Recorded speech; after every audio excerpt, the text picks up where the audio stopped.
Évangile de Jésus-Christ selon saint Jean.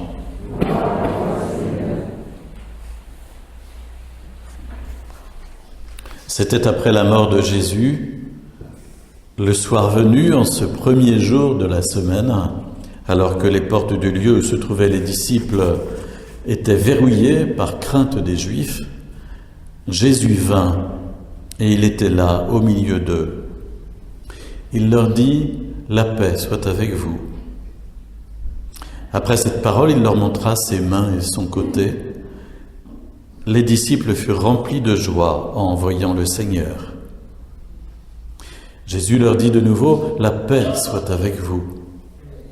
De même que le Père m'a envoyé, moi aussi je vous envoie. Ayant ainsi parlé, il souffla sur eux et leur dit « Recevez l'Esprit Saint. Ceux à qui vous remettrez les péchés, ils seront remis. À qui vous maintiendrez ces péchés, ils seront maintenus. »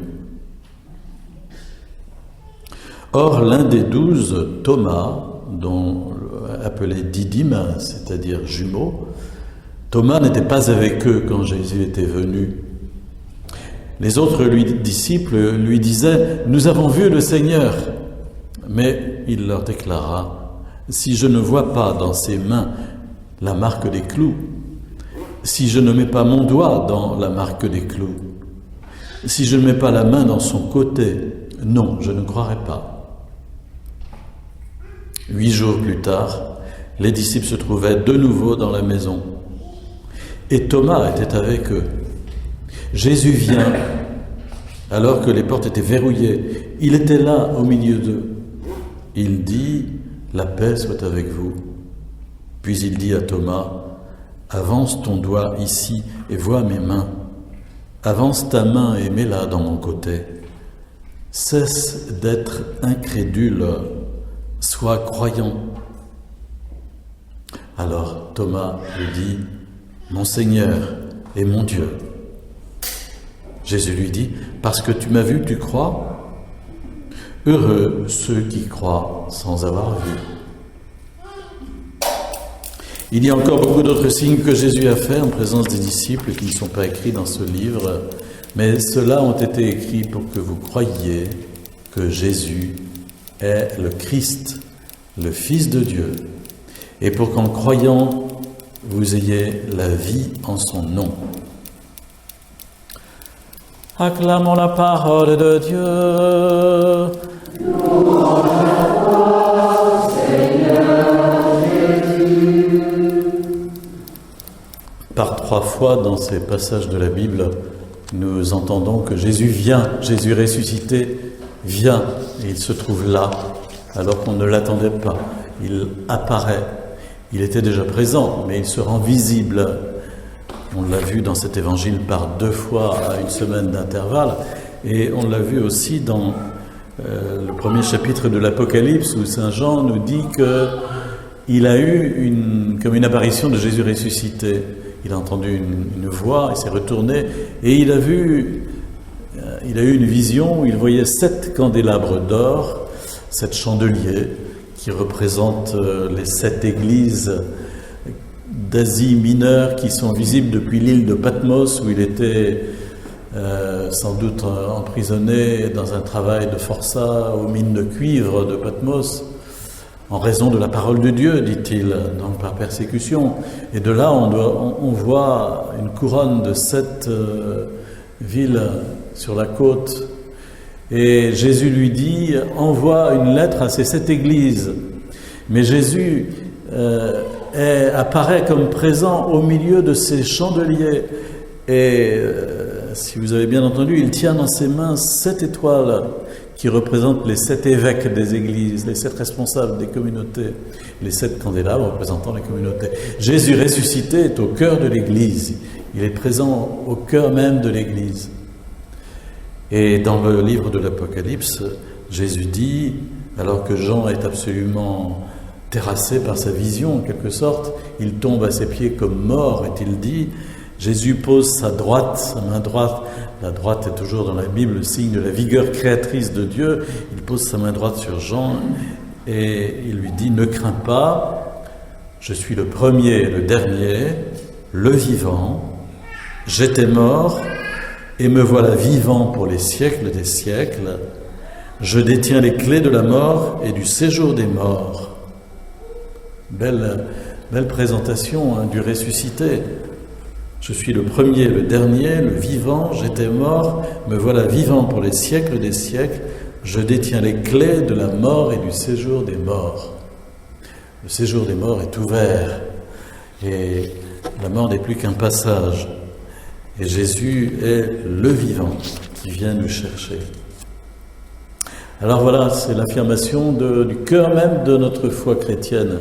Et par rapport à cela, évidemment, il y a toujours en nous-mêmes et au milieu de nous des doutes. C'est souligné très fortement dans les évangiles, dans tous les évangiles.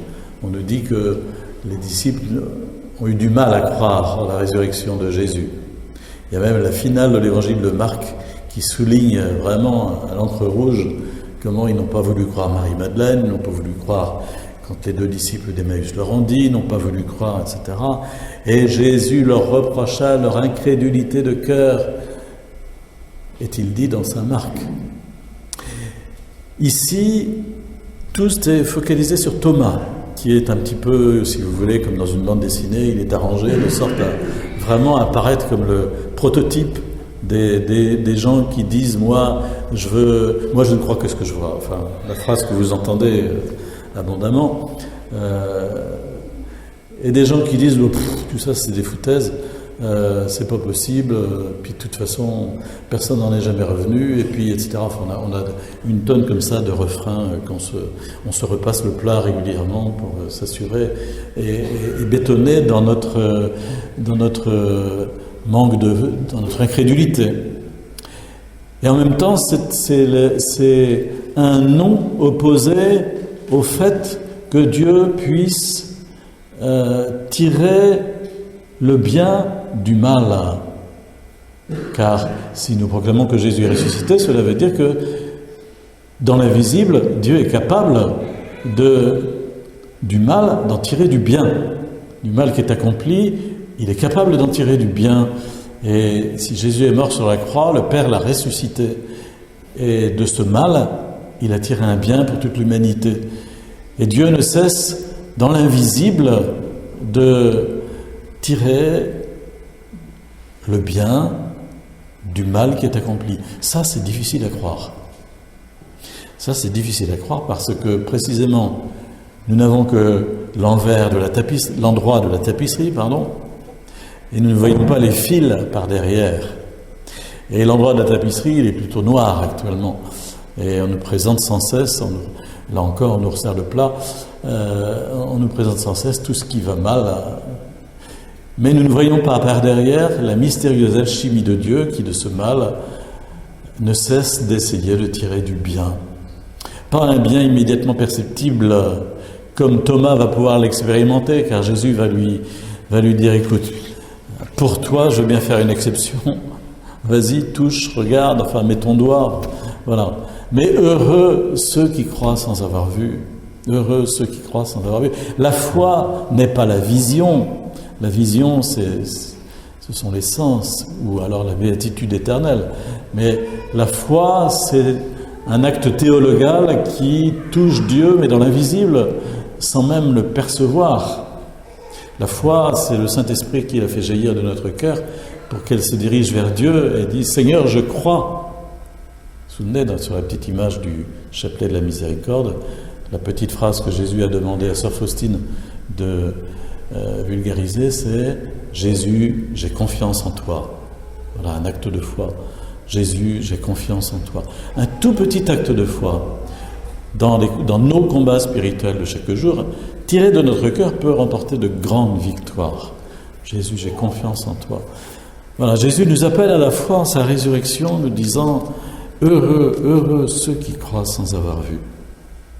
Je crois qu'il n'y a rien à dire de plus que cela, Seigneur, vient faire grandir notre foi et nous donner de vraiment l'exercer chaque jour. Au fond, la foi, c'est un peu comme un muscle qu'on exerce et qu'on maintient en forme. Quelqu'un qui ne pose jamais d'acte de foi finit par s'atrophier et avoir une foi complètement attiédie, voire même raplapla, excusez. Et quelqu'un qui ne cesse de faire des actes de foi grandit dans la foi. Et le Seigneur, très curieusement, va probablement lui mettre des bâtons dans les roues, je veux dire par là, lui donner quelques épreuves pour le faire aller encore plus loin dans les actes de foi. Il faut se dire ça, que quelquefois le Seigneur nous éprouve, comme Saint Jacques dit dans sa lettre, comme l'or au creuset. Le Seigneur nous éprouve par quelques difficultés pour que nous allions encore plus loin, encore plus haut. Et nous sentons bien qu'à certains moments de l'épreuve, nous sortons grandis. Il y a un sens à l'épreuve, il y a un sens à la souffrance que l'on peut trouver spirituellement et qui de toute façon nous fait grandir. Et c'est encore la mise en œuvre du même principe. Dieu, du mal, va tirer du bien. Et il le fait dans nos propres vies. À nous d'avoir les bonnes lunettes pour le voir et savoir aussi remercier, alors que dans un premier temps, peut-être, nous étions en train de maugréer. Merci Seigneur par les chemins par lesquels tu nous fais passer. Merci parce que tu es ressuscité, tu es la vie.